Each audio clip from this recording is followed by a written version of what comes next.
अंतर मन में ज्योति जगा लो, होगा दूर अंधेरा।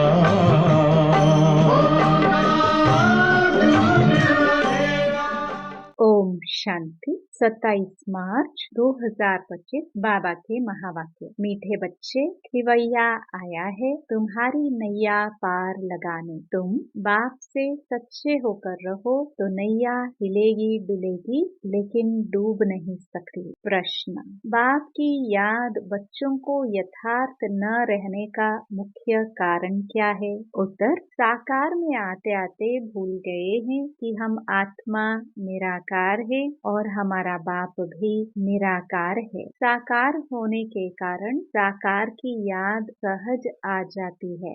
देही अभिमानी बन अपने को बिंदी समझ बाप को याद करना, इसी में ही मेहनत है। ओम शांति। शिव भगवान वाच। इनका नाम तो शिव नहीं है ना, इनका नाम है ब्रह्मा और इन द्वारा बात करते हैं शिव भगवान वाच। यह तो बहुत बार समझाया है। कोई मनुष्य को या देवता को अथवा सूक्ष्म वतनवासी ब्रह्मा विष्णु शंकर को भगवान नहीं कहा जाता।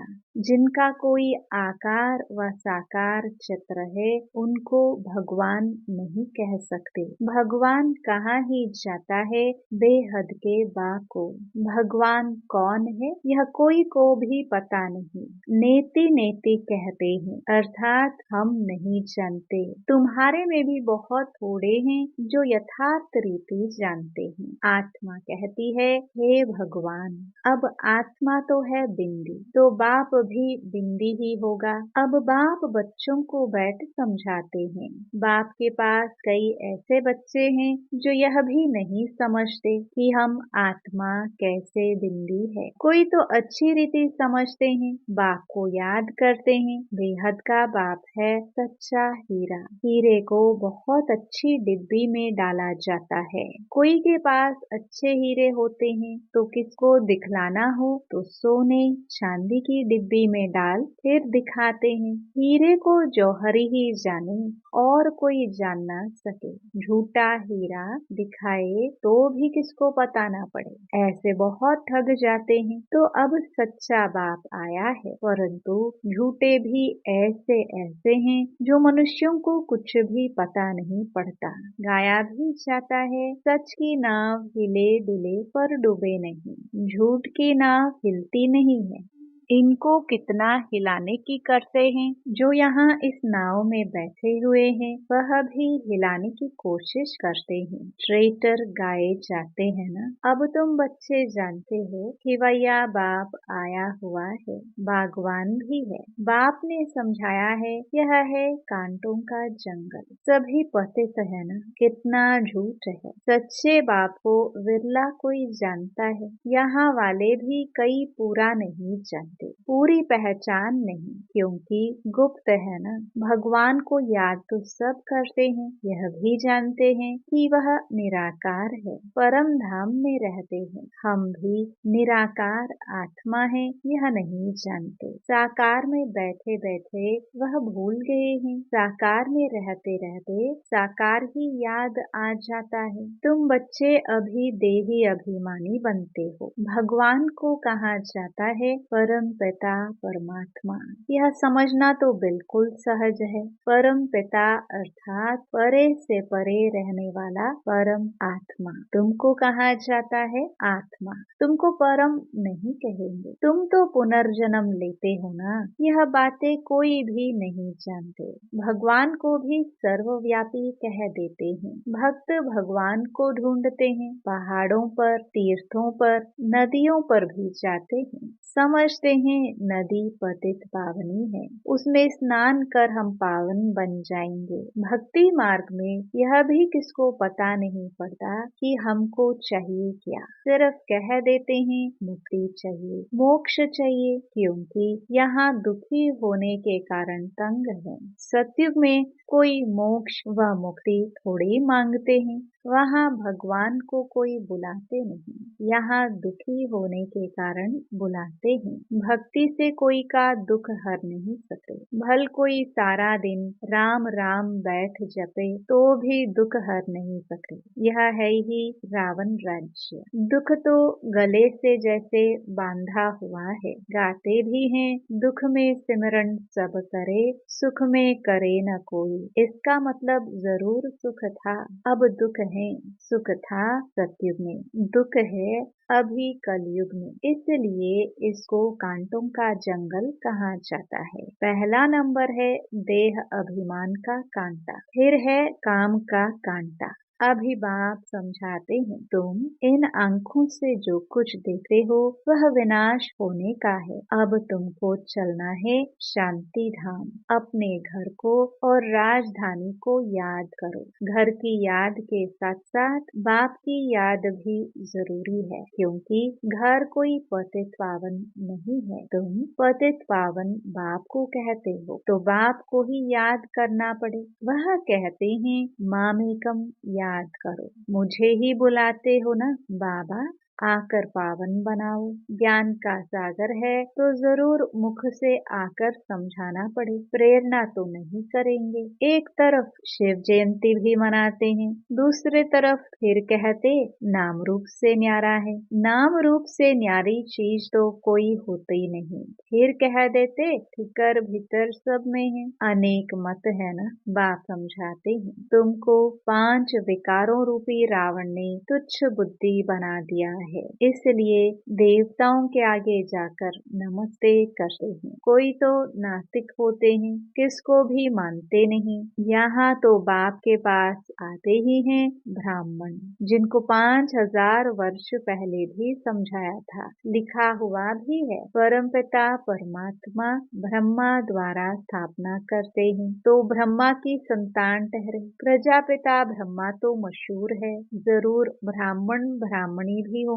अभी तुम शूद्र धर्म से निकल ब्राह्मण धर्म में आए हो। वास्तव में हिंदू कहलाने वाले अपने असली धर्म को जानते नहीं है, इसलिए कभी किसको मानेंगे कभी किसको मानेंगे, बहुतों के पास जाते रहेंगे। क्रिश्चियन लोग कभी किसके पास जाएंगे नहीं। अभी तुम सिद्ध कर बतलाते हो। भगवान बाप कहते हैं मुझे याद करो। एक दिन अखबारों में भी पढ़ेगा कि भगवान कहते हैं मुझे याद करने से ही तुम पतित से पावन बन जाएंगे। जब विनाश नजदीक होगा तब अखबारों द्वारा भी यह आवाज कानों पर पड़ेगा। अखबार में तो कहाँ कहाँ से समाचार आते हैं ना, अभी भी डाल सकते हो। भगवान वाच परमपिता परमात्मा शिव कहते हैं मैं हूँ पतित पावन, मुझे याद करो तो तुम पावन बन जाएंगे। इस पतित दुनिया का विनाश सामने खड़ा है,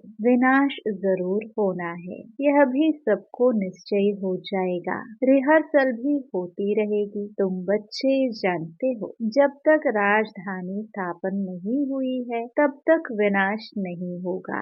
अर्थक्वेक आदि भी होनी है ना, एक तरफ बॉम्ब्स फटेंगे, दूसरी तरफ नेचुरल कैलामिटीज भी आएंगी। अन्न आदि नहीं मिलेगा, स्टीमर नहीं आएंगे, फैमिन पड़ जाएगा, भूख मरते मरते खत्म हो जाएंगे। भूख हड़ताल जो करते हैं वह फिर कुछ न कुछ जल व माखी शहद आदि लेते रहते हैं, वजन में हल्के होते जाते हैं। यह तो बैठे बैठे अचानक अर्थक्वेक होगी, मर जाएंगे। विनाश तो जरूर होना है। साधु संत आदि ऐसे नहीं कहेंगे कि विनाश होना है इसलिए राम राम कहो। मनुष्य तो भगवान को ही नहीं जानते हैं, भगवान तो खुद ही अपने को जाने और न जाने कोई, उनका टाइम है आने का, जो फिर इस बूढ़े तन में आकर सारे सृष्टि के आदि मध्य अंत का नॉलेज सुनाते हैं। तुम बच्चे जानते हो अभी वापस जाना है, इसमें तो खुशी होना चाहिए। हम शांति धाम जाते हैं, मनुष्य शांति ही चाहते हैं, परंतु शांति कौन देवे? कहते हैं ना, शांति देवा। अब देवों का देव तो एक ही ऊंच ते ऊंच बाप है। वह कहते हैं, मैं तुम सबको पावन बनाकर ले जाऊंगा, एक को भी नहीं छोड़ूंगा। ड्रामानुसार सबको जाना ही है। गाया हुआ है, मच्छरों सदृश सब आत्माएं जाती हैं। यह भी जानते हैं, सतयुग में बहुत थोड़े मनुष्य होते हैं। अभी कलयुग अंत में कितने ढेर मनुष्य है, फिर थोड़े कैसे होंगे? अभी है संगम। तुम सतयुग में जाने के लिए पुरुषार्थ करते हो, जानते हो यह विनाश होगा। मच्छरों सदृश आत्माएं जाएंगी, सारा झुंड चला जाएगा। सतयुग में बहुत थोड़े रहेंगे। बाप कहते हैं, कोई भी देहधारी को याद नहीं करो। देखते हुए हम नहीं देखते हैं, हम आत्मा है, हम अपने घर जाएंगे। खुशी से पुराना शरीर छोड़ देना है। अपने शांति धाम को याद करते रहेंगे तो अंतमति सोगति हो जाएगी। एक बाप को याद करना है, इसमें ही मेहनत है। मेहनत बिगर ऊंच पद थोड़ी मिलेगा। बाप आते ही हैं तुमको नर से नारायण बनाने के लिए। अब इस पुरानी दुनिया में कोई चैन नहीं है। चैन है ही शांति धाम और सुख धाम में। यहाँ तो घर घर में अशांति है, मारपीट है। बाप कहते हैं, अब इस छीछी दुनिया को भूलो। मीठे मीठे बच्चों, मैं तुम्हारे लिए स्वर्ग की स्थापना करने आया हूँ। इस नरक में तुम पतित बन पड़े हो, अब स्वर्ग में चलना है। अब बाप को और स्वर्ग को याद करो तो अंतमति सोगति हो जाएगी। शादी आदि में भल जाओ, परंतु याद बाप को करो। नॉलेज सारी बुद्धि में रहनी चाहिए। भल घर में रहो, बच्चों आदि की संभाल करो, परंतु बुद्धि में याद रखो। बाबा की फरमान है, मुझे याद करो। घर छोड़ना नहीं है, नहीं तो बच्चों की संभाल कौन करेगा? भक्त लोग घर में रहते हैं, गृहस्थ व्यवहार में रहते हैं, फिर भी भक्त कहाँ जाता है? क्योंकि भक्ति करते हैं, घर बार संभालते हैं। बेकार में जाते हैं तो भी गुरु लोग उनको कहते हैं, श्री कृष्ण को याद करो, तो उन जैसा बच्चा होगा। इन बातों में अब तुम बच्चों को नहीं जाना है, क्योंकि तुमको अब सतयुग में जाने की बातें सुनाई जाती है, जिसकी स्थापना हो रही है। वैकुंठ की स्थापना कोई श्री कृष्ण नहीं करते हैं। श्री कृष्ण तो मालिक बना है, बाप से वर्षा लिया है। संगम के समय ही गीता का भगवान आते हैं। गीता सुनाई बाप ने और बच्चे ने सुनी। भक्ति मार्ग में फिर बाप के बदले बच्चे का नाम डाल दिया है। बाप को भूल गए हैं तो गीता भी खंडन हो गई। वह खंडन की हुई गीता पढ़ने से क्या होगा? बाप तो राजयोग सिखला कर गए। इनसे श्री कृष्ण सतयुग का मालिक बना। भक्ति मार्ग में सत्य नारायण की कथा सुनने से कोई स्वर्ग का मालिक बनेगा क्या? न कोई इस ख्यालात से सुनते हैं, उससे फायदा कुछ नहीं मिलता। साधु संत आदि अपने अपने मंत्र देते हैं, फोटो देते हैं, यहाँ वह कोई बात नहीं। दूसरे सत्संगों में जाएंगे तो कहेंगे फलाने स्वामी की कथा है। किसकी कथा? वेदांत की कथा, गीता की कथा, भागवत की कथा। अभी तुम बच्चे जानते हो, हमको पढ़ाने वाला कोई देहधारी नहीं है, न कोई शास्त्र आदि कुछ पढ़ा हुआ है। शिव बाबा कोई शास्त्र पढ़ा है क्या? पढ़ते हैं मनुष्य। शिव बाबा कहते हैं, मैं गीता आदि कुछ पढ़ा हुआ नहीं हूँ। यह रथ जिसमें बैठा हूँ यह पढ़ा हुआ है, मैं नहीं पढ़ा हुआ हूँ। मेरे में तो सारे सृष्टि चक्र के आदि मध्य अंत का ज्ञान है। यह रोज गीता पढ़ता था, तोते मुआफिक कंठ कर लेते थे। जब बाप ने प्रवेश किया तो झट गीता छोड़ दी, क्योंकि थी बुद्धि में आ गया, यह तो शिव बाबा सुनाते हैं। बाप कहते हैं मैं तुमको स्वर्ग की बादशाही देता हूँ, तो अब पुरानी दुनिया से ममत्व मिटा दो, सिर्फ मामेकम याद करो। यह मेहनत करनी है। सच्चे आशिक को घड़ी घड़ी माशिक की याद ही आती रहती है, तो अब बाप की याद भी ऐसी पक्की रहनी चाहिए। पारलौकिक बाप कहते हैं बच्चे मुझे याद करो और स्वर्ग के वर्षे को याद करो। इसमें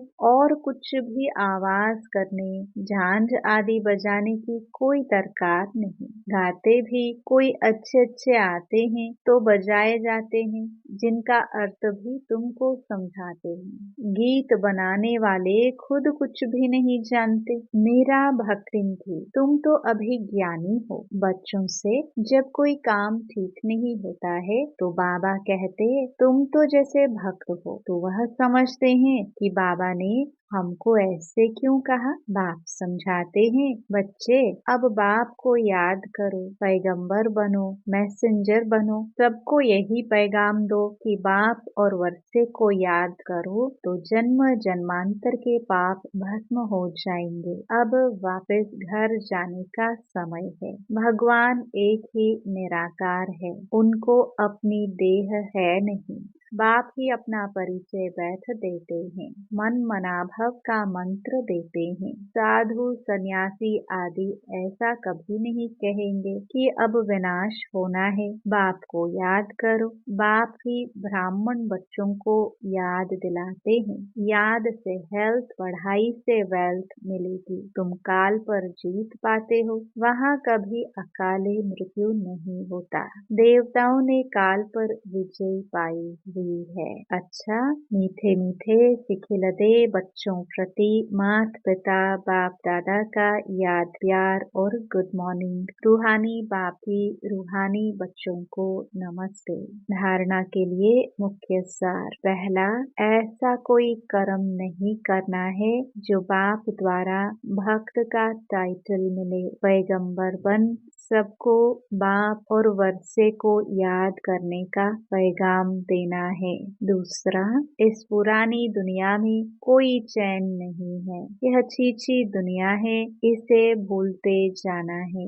घर की याद के साथ साथ पावन बनने के लिए बाप को भी जरूर याद करना है। वरदान, प्रवृत्ति में रहते पर वृत्ति में रहने वाले निरंतर योगी भव। निरंतर योगी बनने का सहज साधन है प्रवृत्ति में रहते पर वृत्ति में रहना। पर वृत्ति अर्थात आत्मिक रूप। जो आत्मिक रूप में स्थित रहता है वह सदा न्यारा और बाप का प्यारा बन जाता है। कुछ भी करेगा लेकिन यह महसूस होगा जैसे काम नहीं किया है लेकिन खेल किया है। तो प्रवृत्ति में रहते आत्मिक रूप में रहने से सब खेल की तरह सहज अनुभव होगा। बंधन नहीं लगेगा, सिर्फ स्नेह और सहयोग के साथ शक्ति की एडिशन करो तो हाई जंप लगा लेंगे। स्लोगन, बुद्धि की महीनता अथवा आत्मा का हल्कापन ही ब्राह्मण जीवन की पर्सनालिटी है। अव्यक्त इशारे, सत्यता और सभ्यता रूपी कल्चर को अपनाओ। हिम्मते शक्तियाँ, मदद दे सर्वशक्तिमान। शेरनियाँ कभी किससे डरती नहीं, निर्भय होती है। यह भी भय नहीं कि नामालूम क्या होगा। सत्यता के शक्ति स्वरूप होकर नशे से बोलो, नशे से देखो। हम ऑलमाइटी गवर्नमेंट के अनुचर हैं। इसी स्मृति से अयथार्थ को यथार्थ में लाना है। सत्य को प्रसिद्ध करना है, न कि छिपाना है। लेकिन सत्यता के साथ बोल में मधुरता और सभ्यता आवश्यक है। ओम शांति।